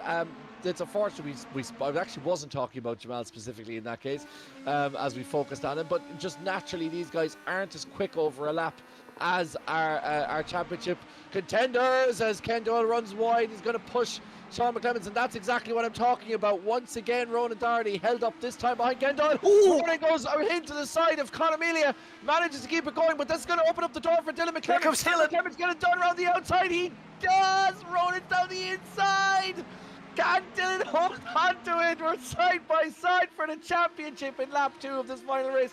And Dylan McClemens has the inside. The youngster has gotten the better of the experience. And the number 88 car is into 5th position and past his championship rival. Is that the move that decides the championship, Evan Dalton? What a move. Sean was looking to try hold up the pack in that way, but it was Ken Doyle and Con Amelia, and there's damage for both Gandor and Doyle, and the championship contenders are in the middle of this. They've got to get past 2 wounded cars. Ken is just going to pull off here. Yeah, good move from Ken. Very smart indeed, just to limit the massacre that could have potentially occurred. Jamal has carried on. I think he's been blessed with the iRacing physics once again, where his rear wing has just been fixed. Ronan Doherty now is going to look for this one down the inside of Jamal Gandor. He's got it done. He's going to be flustered. He now has to try catch and pass Dylan McClemens, something he's not been able to do so far this evening. Peter McCann is in the lead of this race. He's going to be fighting with Sean McClemens. McClemens wants to get to the front here and try and control this race for his brother. They say things come in threes, and unfortunately for Ronan Doherty, 3 times he's been held up by cars in front of him. The first time on the opening lap, the second time on the second lap, which allowed Dylan McClemens to go by, and just there with Jamal Gandor in the aftermath of that, with Dylan getting past Jamal, Ronan getting caught up behind, And now we have Peter McCann in the lead with Sean and Dylan behind him. So John's going to be risky enough here, I suspect. Sean isn't going to back off here. He's going to see a championship potentially available for him. Whether he'll allow the two guys go past him, that remains to be seen. Sean McClements, because he has ambitions himself of potentially a race win here, but he does have both of his Team DDR drivers behind him, and he won't want to get caught up in the championship battle. So it'll be interesting to see what the number 3 car does here. He's going to hold his ground for the moment. He's not giving it straight to his brother. He's going to cause that aero wash as we go. Saw a line in stern for Team DDR drivers. So Peter McCann in first, then you have Sean McClements, who's chasing his first race win of the season, followed by our 2 championship contenders, the second of which you can see the onboard. And Evan, Ronan must be absolutely fuming with the race start here. He has been exceptionally unlucky with what's happened in traffic. Yeah, look at Sean McClements going for it on Peter McCann. This is very risky. There's contact made, and McClements has spun. Oh, he almost spun straight to the line of the championship contenders. That's now put a spanner in the works. That was not ideal for Sean McClements. He's now behind his 2 teammates. We're going to get a look at the replay, and Peter McCann is now in the lead of this race under pressure from Dylan McClements. Let's have a look at this replay and see what happens. So Sean goes for the outside here. Peter went very defensive in towards the downhill right-hander, and there was just a bit of contact made. Was he over-ambitious? Yeah, I think he just turned in a tad on Peter McCann. It's another great save. Very lucky not to spin right in front of Dylan. I think if he had, he might have been disowned. Yeah, I think there would have been I think we wouldn't see Geraldine in the chat. She'd be too busy trying to separate her 2 sons from killing each other if they had collided. But Dylan is now in the race lead and Ronan is in second. So I asked Dylan between these 2 races whether he thinks he needs to win the race in order to win the championship. It looks like he's going to have to make it a perfect streak of race wins.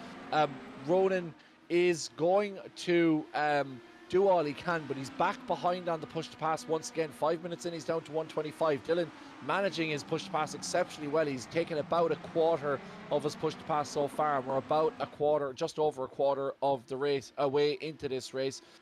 Sean McClements getting caught up in that. I'm not sure what happened with Peter McCann there. I suspected when we went to an instant replay we might have missed something, but Peter McCann, of course, is an admin for this league, so he certainly won't want to be causing any major instance between these 2 guys. So let's see what McCann does.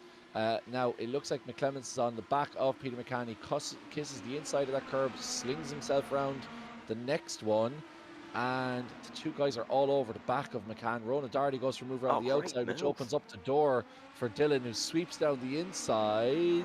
Oh, not quite though. Peter certainly isn't giving it to him, as Dylan is going to eventually get it done, and I think the 2 of them just about managed to get the job done. Ronan going down the inside but managing to hold on to it.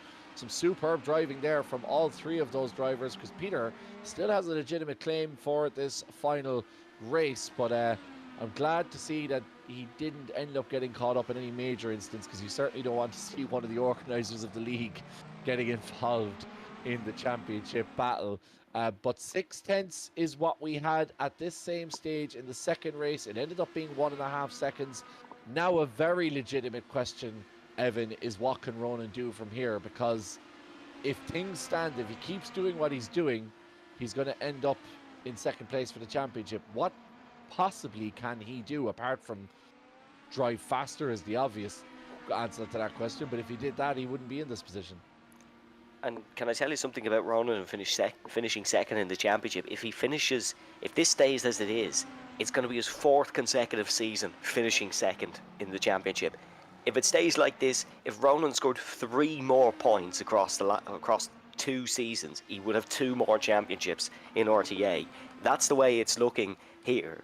Needs to do something. Captain Chugwell wants to do something, and that's overtake Peter McCann. Bolts to the outside and towards Charlotte's Web. He's going to go for the old switchback. Yes, he went for it, but McCann defended nicely. Bit of a wobble on the apex for Peter McCann. Stepped out the rears, and it's going to be a defensive manoeuvre into 7A and 7B once again for McCann, but a lot easier this time round. Campto didn't really get the run. Dylan, 130 seconds of push to pass at the front. Ronan, 93. It's all looking in favour of the number 88 side of the garage as of right now. Yeah, and once again, Team DDR 1-2-3, despite that Sean McClements contact earlier on, he's made his way back into 3rd position, and Sean unfortunate this evening, I think, to be involved in some of the incidents that he's been involved in. Obviously, was his own mistake in this incident, but obviously in the middle race, being pushed off by Campto and not really much he could do about it. His brother, however, looks like he's going to go to a second RTA victory. He won in the LMP2s. Waiting for Evan to correct me in that, but I'm almost positive that he won in the LMP2 you're spot on. championship. But hasn't won since then, and that's been 2 or 3 seasons since. And at one point, Evan struggled to get anywhere near a race win, so has come storming back in this championship. Fair play to Dylan. As we have a look at an RTA Motorsport.ie replay, this is Ken Doyle, the man who started in pole position. But it's all gone wrong for the Ling Motorsport car, who skips and jumps across the curbs. And unfortunately, less Ling, but more long into the corner for Ken Doyle, who pulls over. And I think he's had enough and pulls into the pits. Why did he rejoin the track and then go into the pits?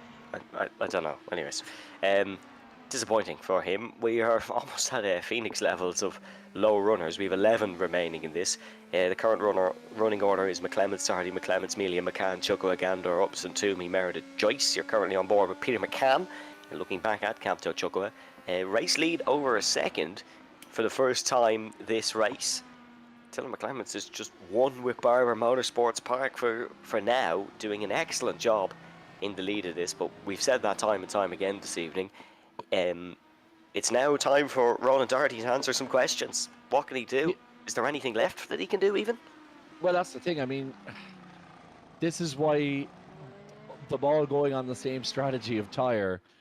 Obviously, Ronan went into it in the lead, but you know, if you think that Ronan had, I don't know. Obviously, look, hindsight is a perfect thing, and you could say the same about Dylan if he was in that situation. But if you had primaries here, would you be in a better position? Could you potentially push harder and know that the tyres will last for longer?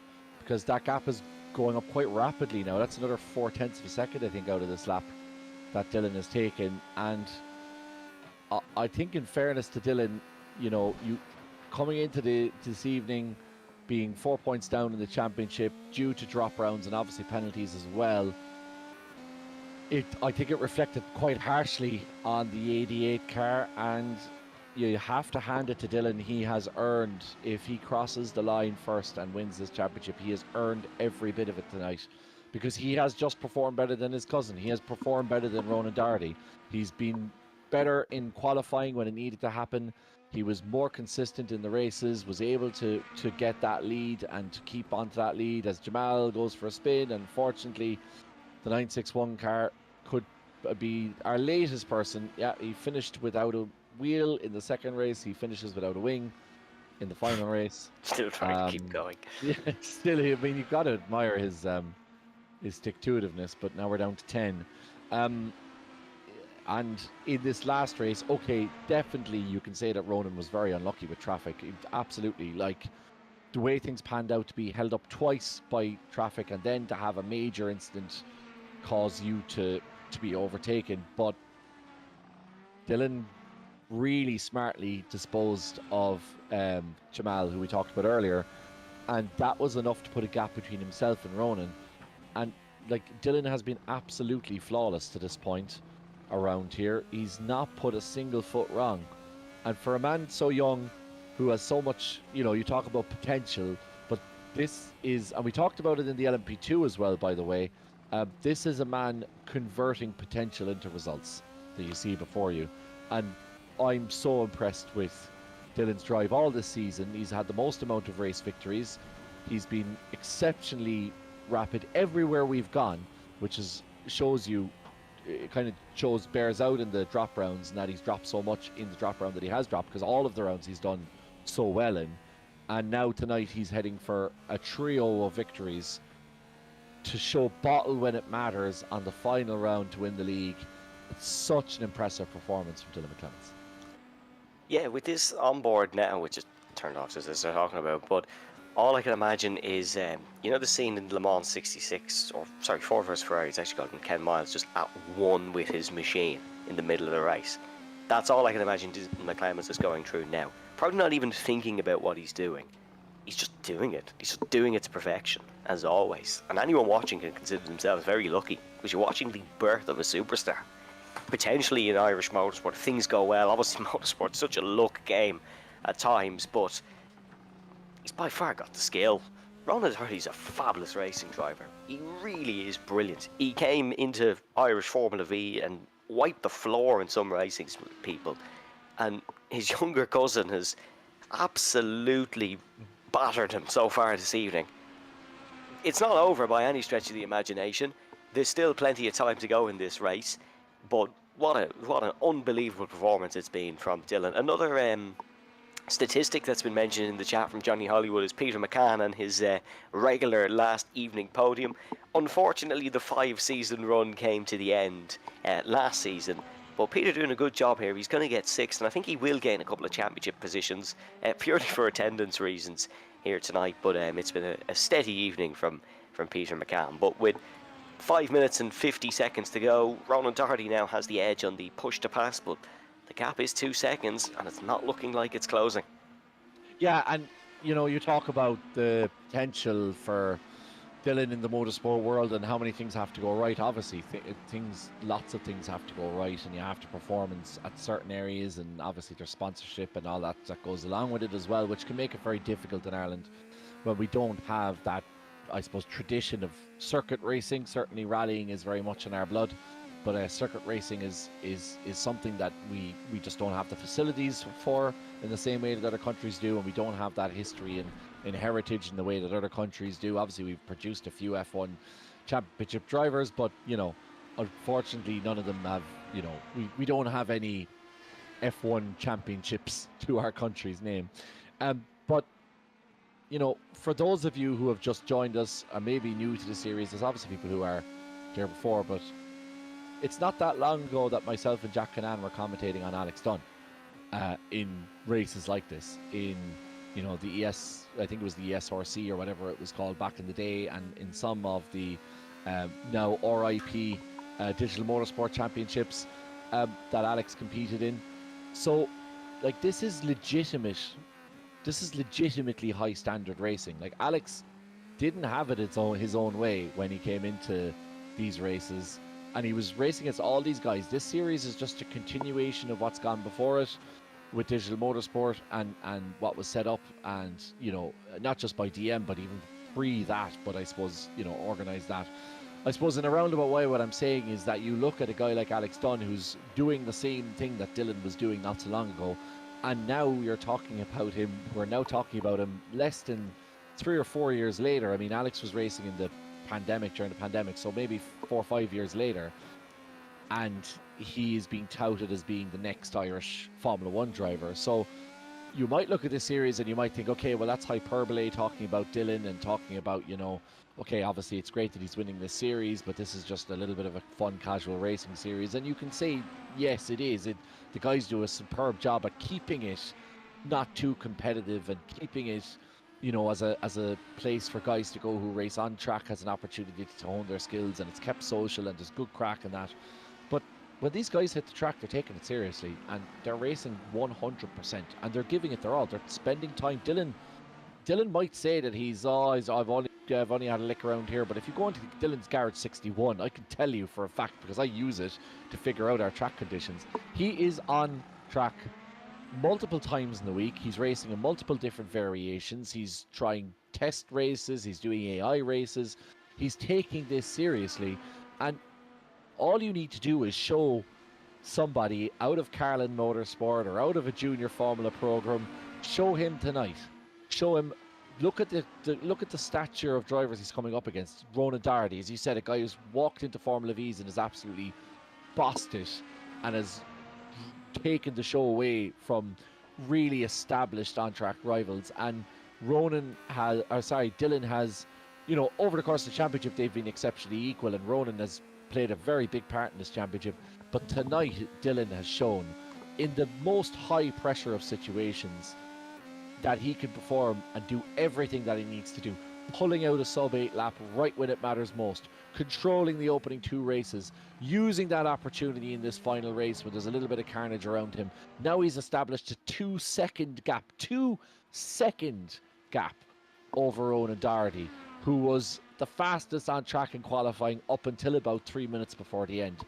This has been an exceptional performance from Dylan, and we're not talking on hyperbole when we talk about the potential for this young man. He has an exceptional attitude. He's brilliant pace, but he's just so cool, calm, and collected. And he's kind of a wiseness beyond his years, which is going to stand to him in real racing as well. So I am so excited to see what Dylan McClemens can do. As we were when we saw Alex Dunn all those years ago, we were saying at the time, this boy is a serious driver. He is absolutely rapid. Let's see how far he can go, we said tentatively, knowing how difficult motorsport can be. But I'm going to say the same thing about Dylan McClemens. Tentatively, and with all the will in the world and how difficult motorsport is, Dylan has all the ingredients to be another exceptional driver. And who knows, maybe the success of Alex Dunn might open the eyes of some of these guys as to the talent we have on these shores. Yes, we really have some talent on this shore. Dylan McClemens is just one. For anyone who's new watching, Dylan's 15, by the way, and that's kind of a talking point that we've almost all got so used to that we forgot saying it. Your running order as it stands is Dylan McClemens, Ronan Doherty, Sean McClemens, Conor Mealy, Campton Chuckwood, Peter McCann, Phil Upson, Dermot Toomey, Ollie Meredith, Kevin Joyce, and Jamal Gandor, who still hasn't binded a push to pass button. Right then, I just wanted, just because we're going to come to the end of this race, and I want to get something very quick in because we've talked all about Dylan. But Johnny Hollywood makes a very good point in the comments. I will make it very quick. He says it's a real pity that Sean got taken out in round 1 in Mondello, and there's every chance that he'd have been taking overall wins and potentially fighting for a championship in the real world as well. And I think Sean deserves massive credit for that, and I'm so looking forward to seeing him next season and what he can do. Sean doesn't give himself enough credit. He's a brilliant driver, and look how good he's performed tonight when he puts the practice in. Brilliant driver, and the McClemenses are slowly becoming the Schumachers of Dunloy and Glaryford and all up near North Armagh. But this is Dylan McClemens' moment. In through the final couple of sweeping corners here of Barber Motorsports Park. It's arguably his best ever RTA performance. He needed it. He pulled it out. 2 more to go. 2 sweeping right-handers and a quick flick to the left. And when the stakes were highest, the star boy shines. Dylan McClemens is the king of Americana and is now a 2-time RTA Virtual Motorsports champion as he wins the IndyCar Series by 2 singular points over his teammate and his cousin Ronan Doherty. What a moment for Dylan. The LMP2 championship certainly wasn't a fluke. This one was even better. His brother comes home in 3rd place. Conor Mealy just pips Campto Chuckwood for 4th and 5th. Peter McCann doing his best Jamal Gandor impression as he looks like he's going to get overtaken here by Dermot Toomey and indeed Phil Upson. Oh, that's not overly clever by Peter there in the 19 car, but he will eventually get overtaken by Phil Upson, and unfortunately, he won't. Dermot Toomey has stacked it, so Peter's managed to get past him, and Peter will finish in 9th position, last but in 9th. And of all the time we've been talking about the serious nature of this championship, RTA once again shows its other side as its organiser and formerly Earntile sponsor Peter McCann limps across the line to overtake the stranded Dermot Toomey. But what a fantastic race. We promised you that there would be thrills and spills. There very much was. Ultimately, it turned out to be a superb drive from Dylan McClemens, but he was made work, as does everybody else. And this is your provisional standings for the feature results and indeed the race that's decided the championship. Yeah, it is Dylan McClemens, your race winner. In 2nd place, Ronan Doherty. In 3rd, Sean McClemens. Then Conor Mealy in 4th. Campto Chuckwood in 5th. What a brilliant season from Campto, by the way, has to be said. Phenomenal since he stepped in the car. Phil Upson in 6th. Then Kevin Joyce, Ollie Meredith, Peter McCann, Dermot Toomey, Jamal Gandor. Then was Ken Doyle, Danny Dempsey, Dara Halley and David Ward to round out the IndyCar season. and what a brilliant season it was. Hopefully we get to hear from our champion, as yeah, I think we are going to hear from him now. Dylan McClements, congratulations, two-time RTA champion. How does it feel?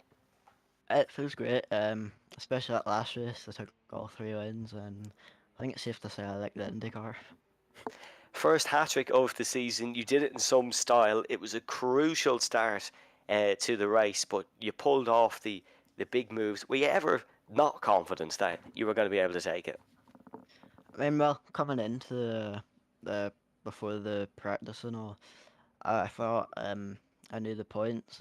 Well, I miscalculated. I thought Ronan was a bit further ahead, so I thought the only way I was going to win this was basically if Ronan had a bad race. But you know, I took the first race, so I won, and I knew there was a very good chance in the second. The third race, I knew it was crucial to get past Ronan because the dirt air was that bad. Now, for someone like me and a lot of our viewers watching, we can't really understand how anyone wins a race, let alone 3 in an evening such as this with pole position when the stakes are as high. Just talk us through how you produce a performance like that, because it's not normal. I mean, I'm not so sure myself. Seems to be whenever I need to pull something out of the bag, it happens. There's races I have a wonder race like this, and like the one in Brands Indig and not Brands, but Brands Hatch, and the other 3 wins I took in Mustangs. But I don't really know how I pull it off because I haven't been able really to win the first 2 races except for Long Beach. But I'm just amazed how well I did. Yeah, what changed? Because you were always known as sort of a consistent, steady driver. You won 8 races this season. That is more than you won in the rest of your RTA career alone. Was there any adjustments you made, or was it just all finally clicking? Well, I knew the first championship I got, I was just consistent. I think I only got 2 wins. And then the couple seasons after that, I wasn't at the top as much I would like to be. And I knew I needed a change. I knew, like, I want to still be consistent, but I want to be consistent for wins. So I suppose I've been a bit more aggressive than like letting people by and overtakes and stuff. But the IndyCar just really suits me for some reason. But I think with the season I had in LMP2, I just knew I needed more wins. The Antrim Alex Palou, Dylan McClements, congratulations, you are RTA IndyCar champion. Thank you, Evan. And now for our regular segment, it is Ronan Doherty and Kevin Galvin. Yeah, Ronan Doherty, thanks for joining us. Obviously, look, it's disappointing for you. Normally, 3 second place finishes isn't bad. Unfortunately, in this case, it's decided your championship, and I think it's fair to say, obviously the plaudits go to Dylan, but you were very unlucky in that race. You were held up twice by slower cars, and ultimately a 3rd time by Jamal when you were behind Dylan. The traffic really played its way, and it didn't play its way into your hands, I think it's fair to say. Oh no, I don't know. Like tonight, like the deserving man won tonight. Like Dylan was quicker.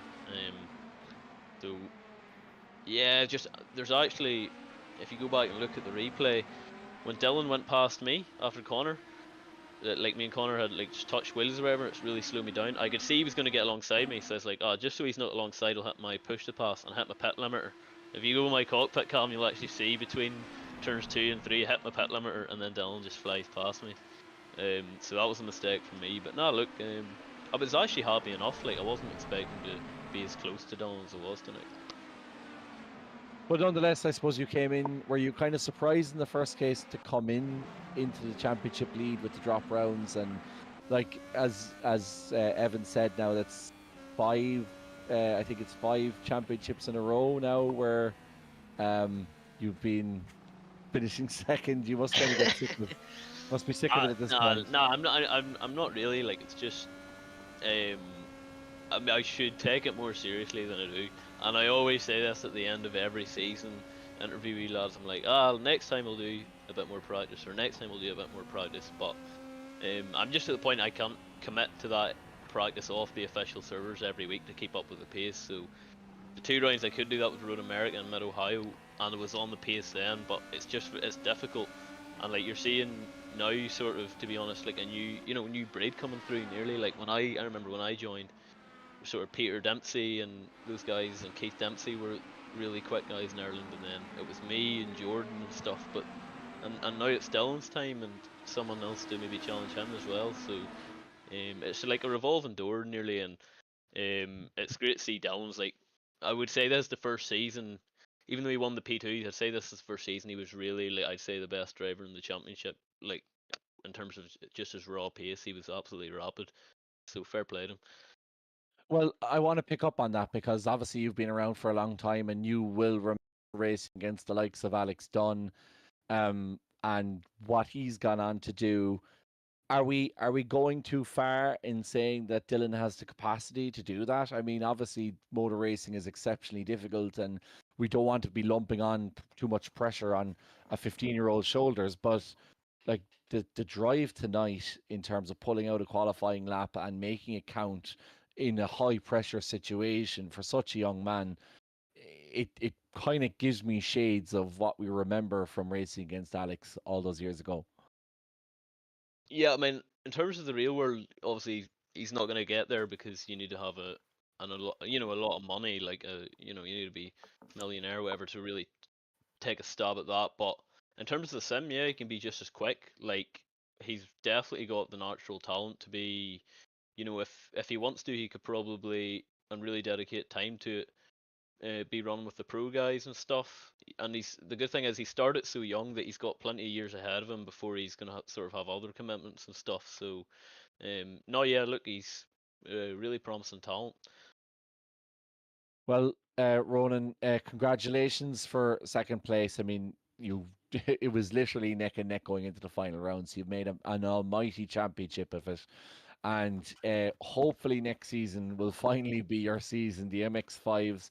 Are you feeling more confident in them? Have you had more time in them? And do you think that you can really have a championship tilt? Would you really like to dedicate that time that you were talking to try and finally get one over the line? I don't know. I think the MX5 is going to be a bit more sort of randomized. You'll see new names at the front and stuff. It's a rookie car in iRacing, so everyone really should be quite familiar with it or have driven it before. And I think it's going to bring a lot of guys into the picture. The tow's massive and it's very hard to break away in that class as well. So as for me, I don't know if that'll be the one where I'm like, okay, I'm really gonna knuckle down in this, but I'll definitely be there. And as I always am, hopping on a Tuesday night for a bit of crack and some great racing with the lads, Brilliant, Ronan. We're looking forward to it. No doubt you'll be up there again. Congratulations on the season and very much looking forward to seeing you next season. Thanks very much, guys. Thanks for the commentary, everyone watching at home, and congratulations to Dylan.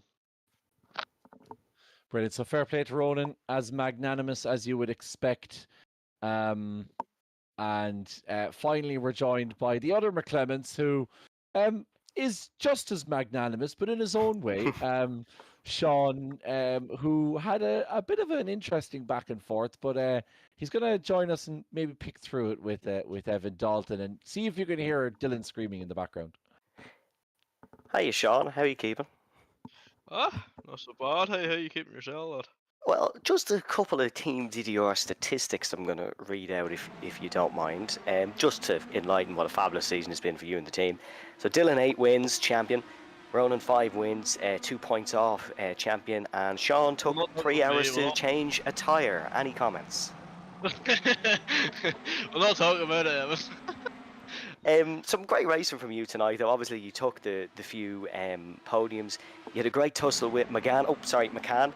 Any comments on that one? Yeah. Me and Peter have good battles from now and again. Like, it's quite fun, but I turned in too early on him. But no, that's all I've got, to be honest. Are you there, Evan? I think you've destroyed Sean. I think that's the end of Sean. Not sure what happened, Devin. I think somebody's cut his power lines up there. Maybe Peter McCann has had something to do with it. We'll see. But yeah, Sean, it's been a great season for you. But ultimately, obviously, the plaudits go to your brother. But look, we're really looking forward. We're talking about it, and Johnny Hollywood said in the comments that you were exceptionally unlucky this year with what happened in Mondello in the opening round. So, like, you very clearly have the pace, and we're really looking forward to seeing what you could do in the real world. But how much are you looking forward to the MX5s? Should be a bit of a challenge now, to be honest. They always say the quick drivers come out in the slower cars because they can, because it's so close. Then every wee tenth, every thousandth matters. Like so, that should be a bit of a different challenge now. There's not as much feeling with the MX5 as there is any other car, but it should be a bit of crack. In fairness, I need to put more hours into it just so I can get up where Ronan and Dylan's at. But we'll see this season. See if I can get a few more hours put in and see if I can get on up in the championship a bit further. Well, look, I can't slag you off in the same way that Evan does, but congratulations for a third place finish and look, a very, very solid championship. I know no race wins, unfortunately, which would be disappointing, but no doubt we'll be talking to you again next season in the MX5s. Oh yeah, hopefully see what we can do anyway. Hopefully get a few more wins there, so see what happens. All right, brilliant. Sean, thanks so much, and talk to you very soon. Alright, Kevin, thanks a million. See you later. So finally, we will speak to a man fresh out of Finland and certainly using some of those rally-style techniques in that second race, just on almost taking his Mercedes cosplay to another level by emulating Valtteri Bottas in the Hungarian Grand Prix. Peter McCann, thank you very much for joining us. Bit of a mixed bag for you. We were all rooting for a final race podium. Unfortunately, it didn't happen. You ended up with half a wheel and half a wing by the end of it. But it's been a good season, really. That's been highlighted by a superb performance from our championship winner. Yeah, Dylan is just something else. Like to take the 3 win. I think I'm pretty sure he took 3 wins tonight. I should He have did checked all that three. before. That's just immense. Like, and under the pressure of the man that was racing him for the championship as well, it's just awesome. Like. Well, yeah, I mean, we were following it as we went along. The two opening race wins gave him parity with Ronan. So both of them went into the final race on the same amount of points. I'm not sure if you were aware of that when you were in amongst everything that was going on, but Dylan's certainly taking the opportunity in amongst all that sort of chaos to come out on top. And it takes that, doesn't it, to win a series? It's not just about being raw pace, but it's about being able to get the best in those circumstances on that reverse grid and make the most of those feature race points. Yeah, I didn't realize that at all. Actually, that's just awesome. My big plan, well, and I told them was I was going to let neither of them buy. I was going to try and cause maximum hardship for the two of them, but then you more than likely seen myself being passed one either side down the main straight. So Yeah, that's exactly what we got, yeah. Well, I was saying that it would be bad form for a league organizer to be in the middle of a battle, but then I forgot about the Earn Tiles incident a couple of years ago, and I just remembered that you're a man with very little morals, so it was always going to be a case that you were going to get stuck in the middle of it. How do you feel that the season's gone? Obviously, the participation's been down in the last two races, but we come into the MX5s. I think the people who have gelled with this car have really gelled with it, but obviously the MX5s is probably a little bit more open for everybody. Everybody's a lot more experienced with them, so you'd be hoping that you would kind of maintain that grid size right throughout the season. yeah, we were kind of just everybody wanted IndyCar, and we ran IndyCar. We knew the grid was going to be a little bit smaller. Like they're harder to get on with. Like I finished fifth in the championship. No idea how I did that. Like I hated every minute in this car, but it's good crack at the same time. The MX5s are just going to be just back to plain old awesome racing. We're going to be four wide, and it's just it's really really good. And to think in 9 weeks I'll be back here talking to you after we did the last round in Bathurst. It's just that's just crazy. I don't know what we've done to pick this calendar this year. Yeah, let's go through it because as much for my own information as anybody else, because I'm trying to put together all these track maps for the years. Okayama's first. What version of Okayama are we doing, by the way? This isn't for the viewers. This is just a personal question of my own because I need to know. Got to be the full layout. The full layout, We're doing the definitely. full Grand Prix layout. Okay. And then we go to Lime Rock Park, which is a superb MX5 track. It's a iRacing original piece of content. It's one of those, it's like one of your first ever experiences on iRacing is usually racing an MX5 either around Laguna Seca or Lime Rock. So I'm really looking forward to that. Then we go to an old favourite, Donington Park, the National Circuit, and we go back to Mid-Ohio. Interesting that we decide to go back to Mid-Ohio. What was the decision behind that? A lesser run track. Yeah. So for some reason, Mid Ohio keeps coming up on our calendars because the guys keep voting for it. We did race this in the last series, the MX5s, and it was just phenomenal. Or like the last sector, or even the last two sectors, where it's all elevation changes and sweeping corners. It's just awesome for the MX5. And then we go to Silverstone, which is the national variety, I take it. Otherwise, we would be, I think the first race would probably last about 2 or 3 laps. And then VIR, which another, I think, is an exceptionally underrated track. Features an awful lot in real life racing. You never see it on the official series, but Virginia is a brilliant track, perfect for the MX5s. Then the Brands Hatch Indy track, which is a fun little run around before we finish at Bathurst. And that was one of the ones that was voted for by the grid. And not only was it voted for, but it was the one that was most voted for. 24 votes for Bathurst. It is an absolutely riot of a track. And that downhill section too wide is going to be absolutely mad, especially if we have a situation that we had this year where we have 2 guys fighting for a championship and having to come from the back of the grid to do it. Yeah, and everyone is still trying to maintain 3 wide down to the mountain and everything. Yeah, it'll be just, it's going to be that track. When I seen the votes going in for it, I was like, that's just going to be a savage finale. Yeah, we're so looking forward to it. And our first ever finish down under, I believe. Even in the V8 supercars, we didn't finish down under, even though we touched on a couple of down under circuits. So Peter, look, finally, before we finish up, we're not going to do an award ceremony tonight. That is going to be after the first round of the MX5s. So if you're in the league and you're in the Discord, do get involved. I'm sure somebody will leave the link to the Discord below. But yeah, just finally, before you finish off, like Dylan McClements, we've had some. I was talking earlier about how RTA is a sort of I suppose it's a natural follow on from what we had in digital motorsports, and some of the caliber drivers that we had, Alex Dunn obviously being one of them. Now Alex had the financial capacity to go on and has the financial capacity to go on and do what he's doing, but for Dylan, he is proving his, like, for a 15-year-old to put in the performance that he did tonight is just exceptional. Yeah, it's what we see like time and time again with those kind of drivers. Like you have Dylan, who's never raced in reality, but he shows the very same standard of driving that you see from Ronan Doherty, from Jordan Kelly, from Jason Smith, from Alex Dunn when he raced amongst us.